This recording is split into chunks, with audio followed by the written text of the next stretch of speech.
let the bugs out. Bugs everywhere, but bugs as allies now. This is new and it's cool. In case you didn't know, this is Starship Troopers Terran Command, a real-time tactics game based on the iconic movie and great novel, misunderstood by critics but loved by its fanbase.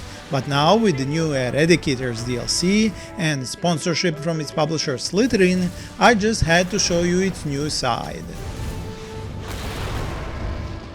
This game already had a wealth of single-player campaigns, and now with this DLC we have a new one which is 10 missions long, but it's highly mixed with the territory mode mechanics, which makes it even more complicated and at times unfair, but I will get to that. If you want to just go off script and experience this new battle group of sorts with all of its new tech and toys, you can simply create a new territory mode game, more precisely the Galactic War option, as custom battles are still a work in progress feature. Even when you start the Galactic War on the territory mode, it will still remind you to play the campaign, because it is a more directed experience where you can more easily learn the capabilities of each unit in a guided manner. But if you want to push out on your own, you still can, and will unlock more units as you go through the missions, earning prestige along the way. But to keep things tidy, I will show you my campaign progress so far and give you some tips and pointers, along with talking about what made this a more difficult experience than it needed to be. Of course, I won't show you the ending or final missions, so this video will remain light on spoilers. Our Horde Handlers. Do not let their arachnid escort unsettle you. Through pheromonal recalibration, we have co-opted their predatory instincts to serve our interests. We start this new campaign on the planet Gutana, which is a ruined rock full of nuclear and biological waste, but also new bugs like the buzzard drone, Geiger bug, and acid grenadier. Best of all, this planet has its own crazy doc in the form of a lead scientist named Dr. Kraus. He is the person behind development of most of these new toys and will jump into mission briefings revealing more of his charming personality. It appears the arachnids have already established a nest within the structure. A fascinating reappropriation of our infrastructure. Anyway, the first new unit you're introduced to will become a sort of backbone of your army for many missions. Their name is Horde Handlers, and while the soldiers use air-pressure guns that fire poison darts, which aren't even half as underperformed as you might think if you're deep into Starship Troopers lore, that isn't their main weapon. Those squads spawn in their own pheromone-drugged bug drones. Frankly, when I started playing, I was going in almost blind, and for the initial engagement I was expecting these units to dart and take over enemy bugs, not spawn in their own from thin air. As my engagements with enemy bug warriors continued, I was getting more used to this fact, but it would never sit right with me to the end of my playthrough. It just felt too gamey and lore unfriendly.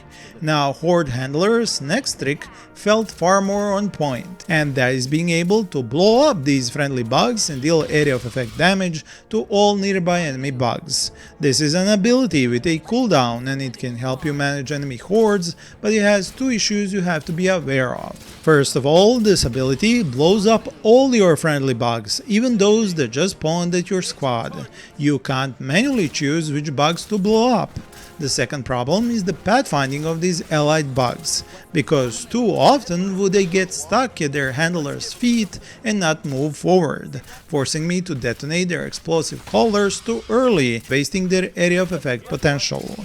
The only upside is that they don't deal friendly fire, because if they did, and with that pathfinding bug like real bug, I would just keep blowing up my own Horde Handler squads. Their next trick is only available once you use the tech tree to unlock bug cages.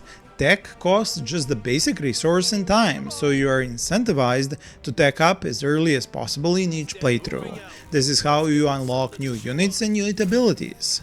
Now, with bug cages, you also begin to use your second resource, materials, and these are almost impossible to get during missions. You have to be very careful how you spend them. With bug cages, you get two choices. One is for melee warriors, the other for ranged spitters. These are quite useful for holding ground you can't spare any squads for, or defending your HQ. Likewise, when a squad of Horde Handlers reaches an elite status, you can choose to upgrade them with the stronger melee warriors or long-range spitters.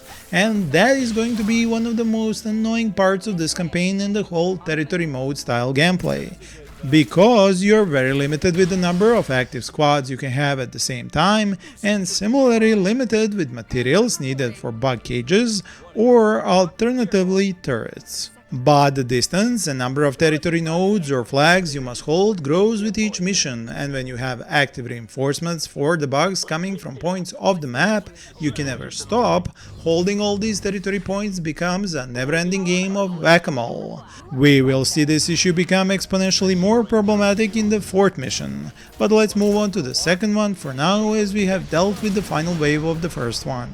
Refueling cycle complete. Clear the platform, Commander. The launch window is narrow, and I have no intention of further delaying the sequence. Great work down there, Commander. I'll have your mission debriefing ready by the time you reach orbit. The 2nd mission lets you start using the XM3-3 Alchemist after you first pay for its research. This is an armored biped unit equipped with acid-based weapons, but it also has some neat tricks up its sleeves. And you will need them for this mission, as you have some nasty hordes of enemies you must not poke at before you are ready at the middle of the map. Then you have 2 entrances for enemy reinforcements off map, which continue to bring in units to your flanks, and an enemy hive you have to clear. Now, the main trick to this mission is realizing you don't have to hold all your territory points, just enough of them to collect resources to unlock all the tech, max out your squads and alchemist mechs. Then you can let go of most of these territory points and focus on the main objectives. That is where you start to use the alchemists to their maximum effect, as not only can they themselves construct and repair turrets, but they can also repair themselves with their ability for a short time while dealing area of effect damage around them. Without their abilities, you would be hard-pressed to finish this kind of a mission, especially near the end when you use their elite upgrades to spray corrosive acid from fighter planes. They stand in for technician squads, can hold ground, repair themselves, and call in acid strikes. How much more powerful could they be? Well, you have seen nothing yet. Let's move on to the 3rd mission. This sector is basically a junk drawer for nuclear and bio-waste. This is when the game and Dr. Kraus direct you to unlock the XM3-A Raycasters. These bad boys have powerful and very long-range microwave weapons, but as do others, they also hold 2 trick cards. First is a massive electric blast, which takes down all enemies around the mech while disabling it for a short duration. It's of immense value, especially in terrain filled with narrow paths and for taking down hordes of enemies at once. The second trick up its mechanical sleeves is setting up dropship locations so you can reinforce your other squads on the fly, instead of going back to your main base or any other base you liberate during the mission. This ability becomes crucial to help you keep more territories under your control and keep fighting at the front instead of sending units back or having regular units available for the same ability to call in reinforcements on the front.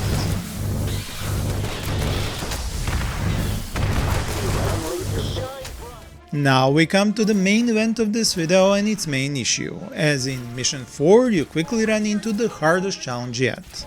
Not only taking over extra bases, clearing out enemy layers and doing the map objectives, but also holding on to no less than 13 territory points at the same time. This quickly becomes frustrating, as not only do enemies have continued reinforcements coming from the opposing sides of the map, which you can somewhat negate by quickly transporting units from one base to the other via dropships, but they get massive tanker bugs which can only be destroyed by using missiles or nukes fired from the central base and guided by a single type of unit. So now you have 13 territory points you have to keep captured across the entire map. 2 bases you have to keep from losing, a middle base which supplies your fire support, but only if you keep it captured, and all that with just 2 combat squads, 2 mechs and 1 specialist unit with missile launchers.